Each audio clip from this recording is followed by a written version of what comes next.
Hi everybody, I hope everyone's doing okay. I thought I'd do another video update on the O-gauge layout Spring Mill Street. We're still on with doing some track building, and I thought in this video I'd talk about some of the tips and tricks we've been learning along the way as we've been building this O-gauge track. It's my first time building O-gauge track.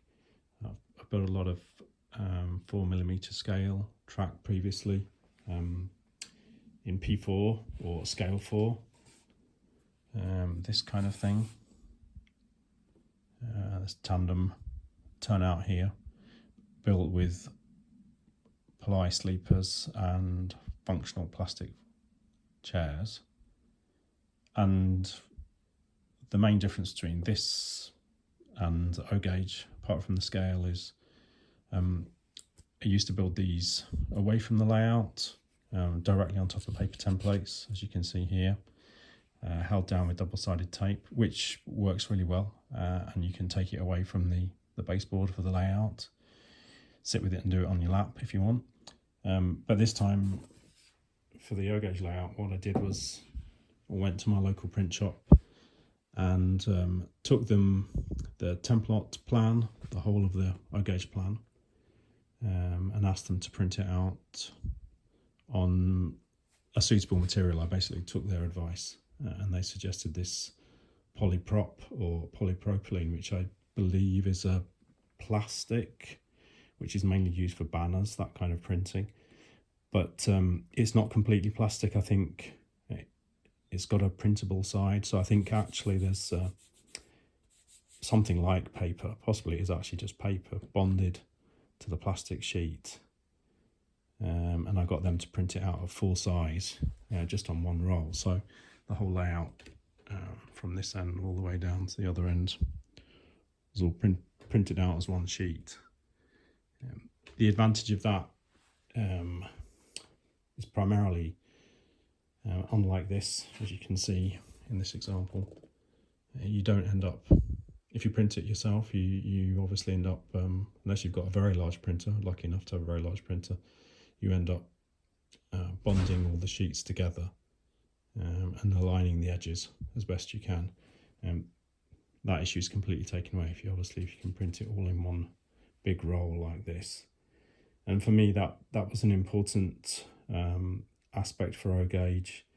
I didn't want, as I say, to bond and tie all those sheets together, but it also means that I can, when it comes to actually laying the track, I can use the template plan underneath, not just to show me where the general arrangement of the tracks, but actually for as a blueprint. I can very accurately align from the railhead that's printed on the sheet to the actual railhead when it's being laid on the track here. Particularly useful for doing the turnouts. Obviously it's not quite such an issue when you're dealing with plain track like this, but for building there's a couple of single slips going on down that end there. Really useful. I still use these. 2 secs.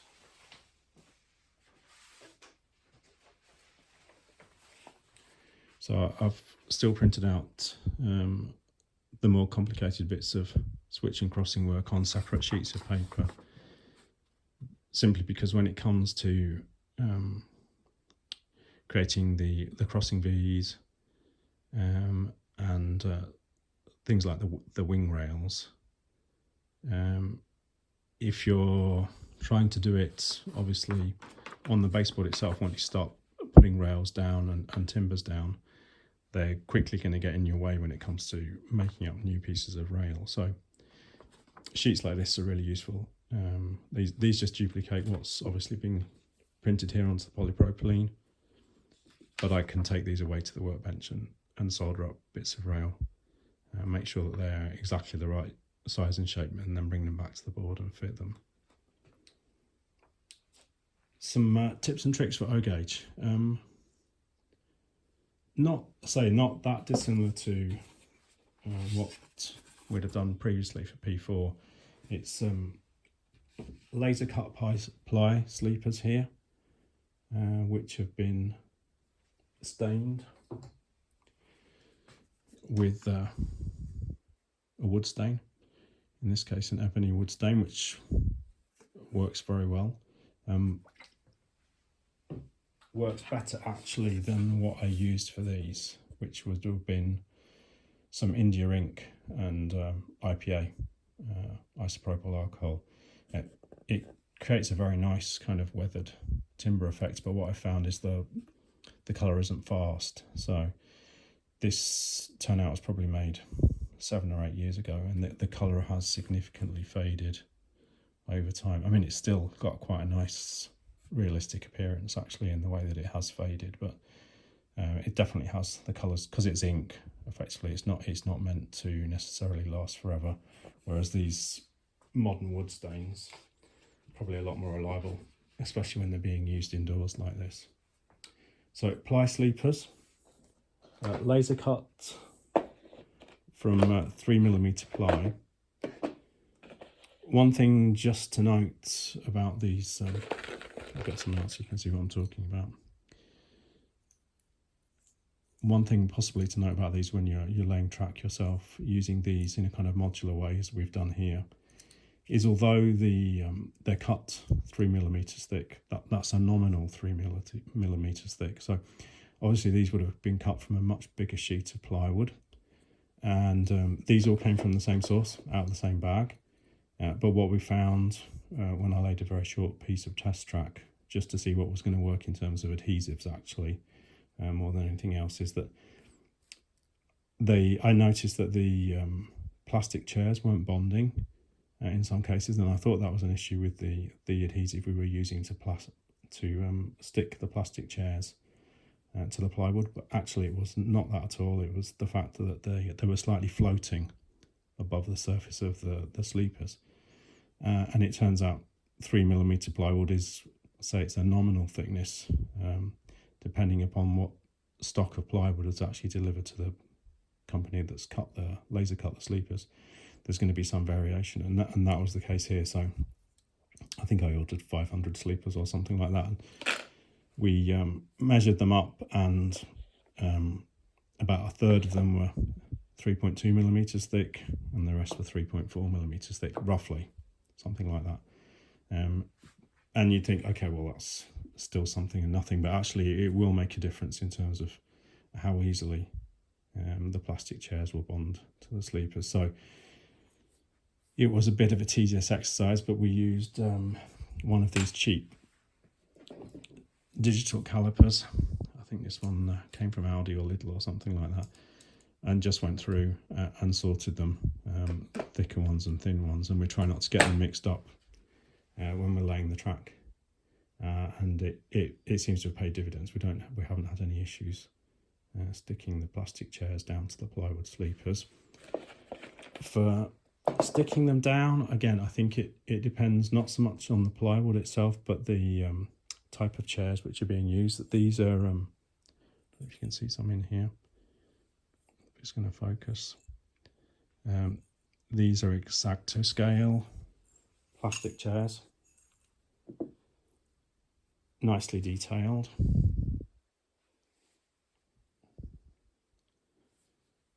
And I found in the past that I've used different types of solvents to glue these to wood, and they usually form a very strong bond. In this case, with these particular ones, having tried butanone, mec, or methyl ethyl ketone, mec, they worked okay, but the thing which worked the best for these particular chairs is this stuff, Plastic World. Put on with this type of brush, I think it's called a rigger brush. It doesn't really matter what brush you use. I think natural fibre is probably better than synthetic fibre to make sure that the glue doesn't actually have any effect on the bristles of the brush. But a brush with long bristles like this just means that it will hold a significant amount of glue, solvent, in the brush. So you just for gluing the chairs down, you need fewer trips back and forward to the bottle basically, which is useful. Yeah, so plastic weld, that works really well here, and it's surprising how strong a bond the plastic chairs will make to the plywood. The two are basically being fused together by the solvent. This has only got that, and you can see I'm rocking the baseboard here. There's considerable strength in here, much more than would be required just by moving locomotives around at least, and rolling stock. The one thing which I have done, which probably isn't particularly visible, is I've used these things as well. For each track panel, plain track panel, I've used these track rivets, brass track rivets. I think these are from Slater's. These actually date back to the old days of track making, DIY track making, the way I used to build track in P4, where you use ply sleepers, and the chairs weren't necessarily functional, so you would drill a hole in the sleepers and knock the rivets through and then solder the rail onto the rivets. So we're not having to do that here quite so much, but in the switch and crossing, these are really useful. Just drill a small hole in the sleeper, tap a rivet in, and then you can solder the rail to the rivet, as well as using the chairs, the plastic chairs. And in that way you can just be sure that the things like crossing V's and wing rails, they're going to stay where you put them, they're not going to move. And these actually have another advantage, which is another feature, if you like. I'm not sure if you can see very well, maybe this one here, standing up just near the end of my fingernail. Because they are rivets, they have this, they were originally intended obviously to be hammered in place, and then the back side of the rivet, this part, it's like a bit like a short tube, would flare out and grab the bottom of the sleeper and hold the rivet in place. But I don't use them like that. I'm just drilling through, tapping the rivets down, and that's, I think, the diameter of the sort of tube part, the bottom part of the rivet, is something like 1.5 mil. So if I drill with a suitable drill bit, just slightly smaller, I can just tap those in, and they're firmly fixed in the wooden sleeper. But because they've got this sort of tube on the back, that's really useful for dropper wires. So if you drill all the way through the board and just solder a dropper wire, poke the end into this end of the hole, solder it up, and then poke the whole thing back down through the sleeper before you solder the rail onto it, it means you've got really easy access and very discreet electrical connection to the crossing V or the wing rails, or any other rails of course, but particularly in switch and crossing it's really useful as a way of making sure that you've got electrical isolation, and when it comes to the crossing V's, again making sure that you're getting the polarity correct.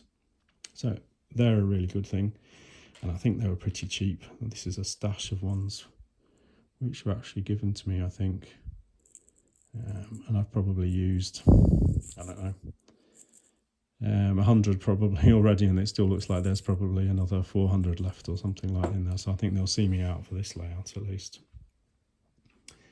What else to mention? Yeah, so these things, the track rivets, you're not going to be able to see it very well if I hold it like that, but tiny little things really. But they have another cool feature, which is that the head of the rivet, the bit which stands proud of the chair, is just over 1 millimetre high, which is also exactly the same height that the rail will be above the sleeper if you're using the plastic chairs. So generally it means that you can use these interchangeably with the plastic chairs and keep the track level nice and even all the way across. So that's another good feature. When you are using the rivets, there's one being used here. which you probably can't see unless I really zoom in. I'm not sure if I can do that with this camera.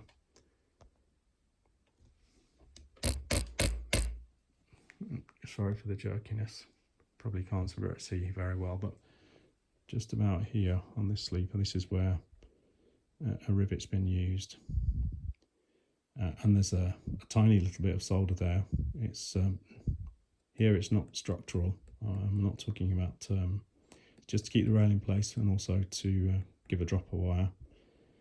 So there's only a small amount of solder there, but what it means is that that can be completely hidden using a cosmetic chair. Just take one. Let me just zoom out again. Take one of these and just cut it in half, basically. Not sure if that's focusing. Hopefully you can see what I'm talking about. You basically cut it in half and then sandwich the rivet and the rail between the two halves, and it's there's been a few here which you won't be able to see because they're completely hidden by the plastic chairs. What else to mention?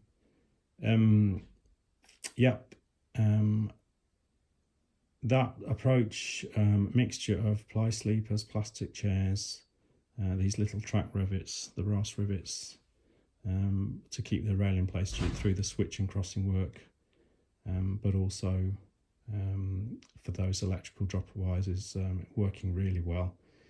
And we're making my son's actually laid these two sidings here. He's not built any track before, but I gave him a short tutorial on what to do, and just gave him some carpenter's glue, some wood glue, to stick the sleepers down, and then lay one rail in place, and then just use the track gauges to lay the other gauge. And probably the most tedious part of it is just threading all of the plastic chairs onto the rail before you put it down. But then you can make fairly swift progress, and everything seems to be running well. You can see I showed a demonstration with the 08 going up and down, and we've been having I must admit, we've been having a bit of a play. Now we've got a couple of sidings working, and enough of the turnout working at the other end that we can actually run trains just up and down, and it's been good fun, but also nothing's fallen off the track. So fingers crossed, we'll carry on making good progress. Any questions about any of the stuff here that I've rushed through, please just let me know in the comments. Very happy to try and answer any questions. I'm not an expert, although I've built a fair amount of P4 track. This is the first time I've built our gauge, so any suggestions you might have as well, very grateful for any that you can again make in the comments. That would be great. Okay, hopefully see you for the next update. Bye everybody.